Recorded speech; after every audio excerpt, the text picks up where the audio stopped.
अक्सर ऐसा होता है कि हर स्टूडेंट एग्जाम नजदीक आते ही सब कुछ याद कर लेते हैं, लेकिन जैसे एग्जाम देने की बारी आती है तो एग्जाम सेंटर पहुंचते ही सब कुछ भूलने लगते हैं और स्टूडेंट के द्वारा किया गया सारा मेहनत बेकार हो जाता है। दोस्तों, जब भी याददाश्त या स्मरण शक्ति की बात होती है तो सबसे पहले स्वामी विवेकानंद का चेहरा हमारे सामने आता है। उनकी याददाश्त इतनी मजबूत थी कि वे किसी भी किताब को अगर एक बार अच्छे से पढ़ लेते तो हर एक शब्द उनके दिमाग में छप जाते थे। आज मैं आप सबको स्वामी विवेकानंद का स्मरण शक्ति के बारे में, उनके जीवन की एक रहस्यमय घटना के बारे में बताने वाली हूँ, जिसको जानने के बाद आप भी अपनी याददाश्त क्षमता को कई गुना बढ़ा सकते हैं। बात उस समय की है जब विवेकानंद अपने गुरु भाई के साथ यात्रा पर गए हुए थे। स्वामी जी को पढ़ाई करना बहुत अच्छा लगता था। उन्हें जहाँ भी जब भी अच्छे किताब मिलते वे उसे अवश्य पढ़ते थे। किसी भी नई जगह पर वे लाइब्रेरी अवश्य खोजते।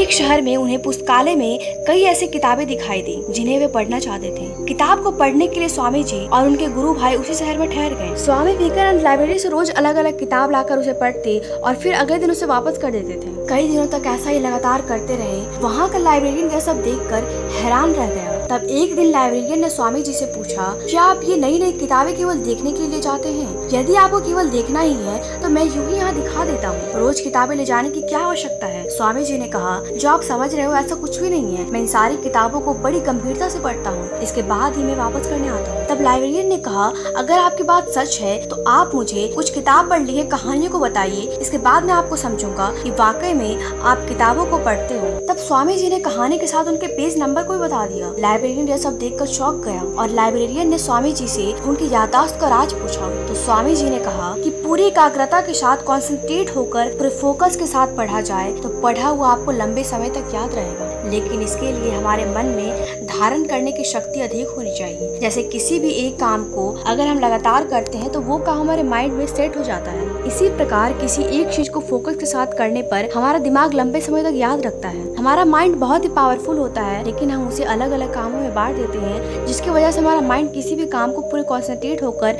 नहीं कर पाता है। तो आज से आप अपने दिमाग को एक जगह पर लगाइए, किसी भी काम को पूरे 100% फोकस के साथ करें।